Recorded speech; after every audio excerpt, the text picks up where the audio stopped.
Hey budgeteers, today we're talking about banking, specifically internet banking. There are lots of different options out there, and some of us get a little bit nervous when we think about opening a new bank account or changing the way we do things. But today I want to go over a few things that we need to know in order to become internet bankers together.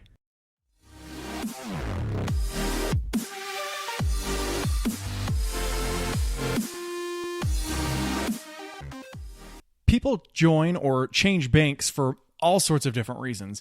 Maybe you don't like who you're banking with right now. Maybe a friend is referring you somewhere else. Maybe you're looking for new features, new benefits. It could be any reason that you're changing banks at this time. But I want to make it smooth and easy to find yourself a new bank. And I particularly like internet banks because they tend to offer better options, better rates, and better features. However, some of you may want to go into a bank in order to do your banking. But today I'm going to talk about 5 things that you need to know as you're getting ready to open a bank account. The first thing you need to look at when you're looking at a bank is it stable? Is it secure? Do they have current good ratings right now? And are they insured?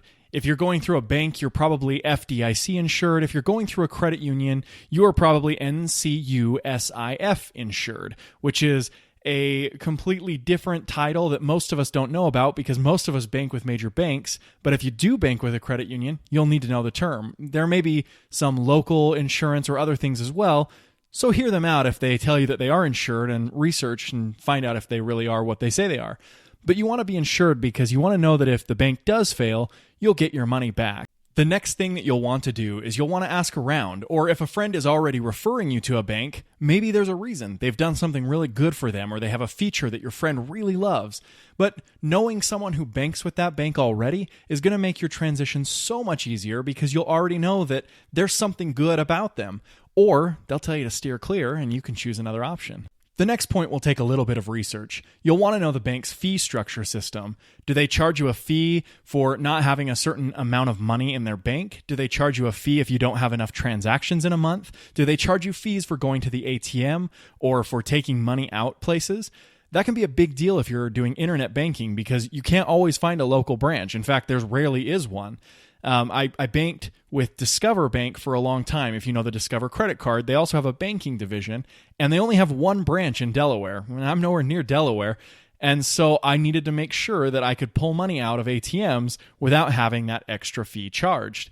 Now, just because they charge a fee, sometimes we associate that as being a bad thing, but maybe they have some sort of feature or benefit that fee pays for that's worth it to you. I haven't found any reason why I would pay a fee at this point. Most banks can offer me all the same features and benefits fee-free, and so why would I bank with one that charges me for that same stuff? I've mentioned it a few times now. The fourth thing is, how many benefits can they offer you? Do they have things like mobile banking? Do they have the ability to take a picture of a check and deposit it directly to your account? Do they make it so that you can get ATMs easily? Do they have lots of ATMs or a big ATM network? There are many different benefits and features that cards offer. I know for one of my cards for a long time, they would pay me 10 cents for every time I swiped my debit card. That was quite a cool feature. After a while, it stopped, and I stopped banking with them because the feature ran out. But there are all sorts of features, and actually, that's going to be a big topic later in this video, so stay tuned for features. I didn't list these in any specific order, but this one does deserve to be last.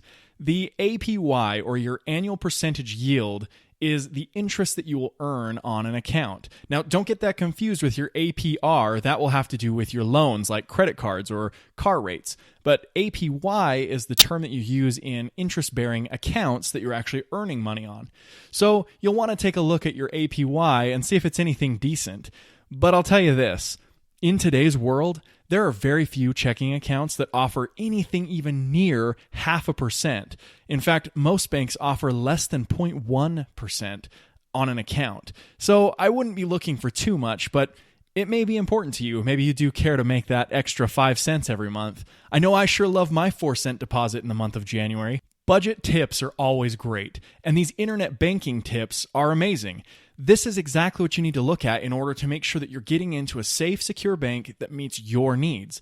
Because if all of those things match exactly what you were looking for and who you are, then why not bank with them? But for some of us, we may need somebody that is right there live, as I said before. So maybe these banks that you're looking at don't work for you. But I want to take these tips just a little bit further. And I don't want to leave them as just tips, but I want to show you how you can actually go out and find banks now that you know what you're looking for. So I'm going to turn right here to Bankrate.com. And if you've never been there before, this will be an eye-opening experience. For those of you who have used it before, you're going to get a little bit of a review on what it shows you about finding different accounts in your area or internet banking-wise. I always want to take every tip I give, and I want to show you how to actually apply that if you find it interesting. Oftentimes we hear things like, go out and find a great bank with a good APY, and we think, well, how am I supposed to do that? And it takes more research than the tip that was given, and that makes it really difficult. So here we are at Bankrate.com. This is a great website, and if you've never been here before, you're going to learn a lot. So what I'm going to do here is I can look and tell it what I'm looking for. It'll give you all sorts of bank information. I've got mortgages, refinancing, auto loans, home equity, student loans, CD rates, savings, checkings, credit cards, personal loans. Most of the time, when you're looking on Bankrate.com, people will refer you here because of mortgage rates and CD rates. But it also has some savings and checking account information and also credit card information in case you wanted to find something specific. Today we'll focus on savings and checking, and I'm going to focus on checking accounts. Then I can select a product here, and I can tell it that I want one that gives me interest, which is my APY, or no interest, or an internet-based checking account. So I'm going to select interest checking just for fun. We'll click next here. And it gives me a list of banks in Boise, Idaho. Now, I'm not in Boise, but my IP routes through Boise. I'm actually on the other side of Idaho. But, I mean, this is good enough. A lot of these banks will be in my area as well. This is good general information. Some of these you've probably heard of. U.S. Bank, Wells Fargo, Bank of America, maybe Washington Federal. So I can see here it's going to tell me my APY.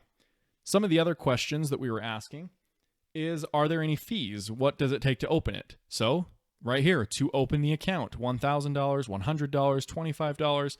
Some of these don't take a lot. Some of them take $5,000 to open the account.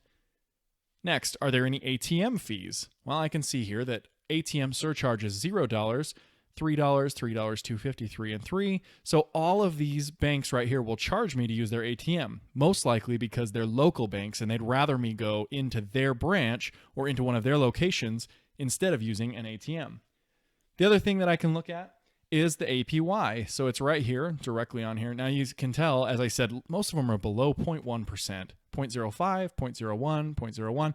This one right here seems to be some sort of an advertisement or something else that's up on top. I'm not exactly sure why this one has such a high APY. It may be promotional. It takes $1 to open. You don't need any money to avoid fees. Monthly fees are $0. So I'm guessing this is a more internet bank or something else. I've never heard of FNBO. I could be wrong. However, a lot of these, to avoid the fees, you need a minimum balance in there. Now, I know that some of them you could go to, like Wells Fargo, I bank with. And to avoid the fees, I don't need $25,000. There are other account options that they have there. This is just a general account information. So I know there is better if I walk into Wells Fargo and talk to them about it to where I can get those monthly fees to $0, but this is a quick overview. So I want to jump back now, and we're going to do the same checking account. This time we're going to do non-interest checking. And again, I have this FMBO on top. And then I can come down here and I can see that there are much lower fees. And I believe this is what I have with my Wells Fargo account is this one here, but I don't even think I need the $1,500 because they have other ways that you can also avoid those fees. But once you take out the APY and you make no interest on them, then you start to have lower monthly fees. I mean, these are much smaller comparatively. The others were $35, $40. These over here were $25,000, $5,000 minimums. So obviously taking out the interest aspect of making that little tiny bit of interest just lowered your fees to next to nothing, if not nothing from time to time. The last thing that I want to jump over and look at on this same thing is your checking accounts that are internet-based checking. So I can click here, and I only get a couple of them, and I can see FNBO appears right here, which means it is an internet bank that it's trying to get me to jump into. Now, it does have an APY. Both of these do, Everbank and FNBO. And then there are monthly fees of $0. To avoid the fees, $0. However, to open this account, I need $50,000. That doesn't seem like a really likely option for me. I don't think that I would go out and just open a 0.51% APY account with $50,000. That seems like a really bad investment to me. But if you have $50,000 and you're looking for a great 0.51% rate, here it is. That's a joke, by the way. All right, so looking at these, I wouldn't choose either one of these internet banking options. They don't seem very reasonable. I don't know much about FNBO. So I have my other options that I can look at. And again, I can do this for CD rates. You can tell it I want a 1-year CD. And you can look at internet banks for these kinds of things. They found 40 CD rates with 1.38% APY being the highest. So I can see a lot of these here. Now, I was talking about the insurance and having your money insured. In checking accounts, you're probably not keeping a lot of money. That $50,000 was absurd. But in a CD, you might be keeping more money in it because it does have a higher APY. These are above the 1% mark, which means things have been going up lately since the last time I checked CD rates. But I can see here that there's a rating on the side. This one has 4 stars, 4 stars. Everbank is 3 stars, which we just saw over on the other side in checking accounts. And there's a bunch of banks here that are listed. So I can see that most of these are pretty great ratings. 4 stars feels very comfortable to me. GiantBank.com is doing just fine. It looks like a lot of these would be a good option. Here's Discover Bank. This is the one that I used to bank with that I was talking about. And they gave me a great checking account option as well. That was where I was making the 10 cents per transaction, which really added up when I was making lots of micro transactions, but wasn't as efficient when I was buying larger things. So anyway, Bankrate.com, this is a great resource to come out here and find any sort of bank account or new bank that you're looking for. And then, like I said, the last thing you'll want to do is ask around for friend referrals. And I've done this, and actually I'm not going to choose a bank that has even appeared on this list. I have another idea in mind, and in the next video, I'm going to go ahead and open up a brand new account with my bank that I've chosen. I'll tell you why I've chosen it and go through all of this information with you again just to reiterate how important some of it is and how much I've just let other things go based on the features of the account and being referred to it by others telling me that there is a feature that I'm going to really love. And I'll show you that next time. But this is how you can come in and check on new banks and their information very easily. Well, I hope that helped you to understand internet banking a little bit better and finding a bank online. A lot of those banks that we were looking at on Bankrate.com were right here locally that I could go in and talk to somebody if I wanted to, or I could click on the buttons right there and sign up for an account today. It made it super easy to find all of the information and all of those great options that are already listed out there for me. I could determine what the interest rate was. I could already determine if it was safe. I could already determine a lot of information from Bankrate.com. The only thing I couldn't do right there was ask a friend. But you can always post out on social media and ask if anyone's ever used an account from that bank and see what people have to say. Anyway, this has all been information just for you if you're looking for a new internet bank. If you're not looking for a new bank, that's all right too. But I am going to show you in the next video how to open a new account with one of these banks, and I'm going to do that right there for you so that you can see how it's done and how easy it can be to open a new account. So we'll jump into the next video next time. We'll see you later, Budgeteers. For watching, I'm extremely glad to have you here. If you have any questions or comments, be sure to leave them down below. If you enjoyed this video, be sure to hit the thumbs up. For more awesome videos, make sure you are subscribed.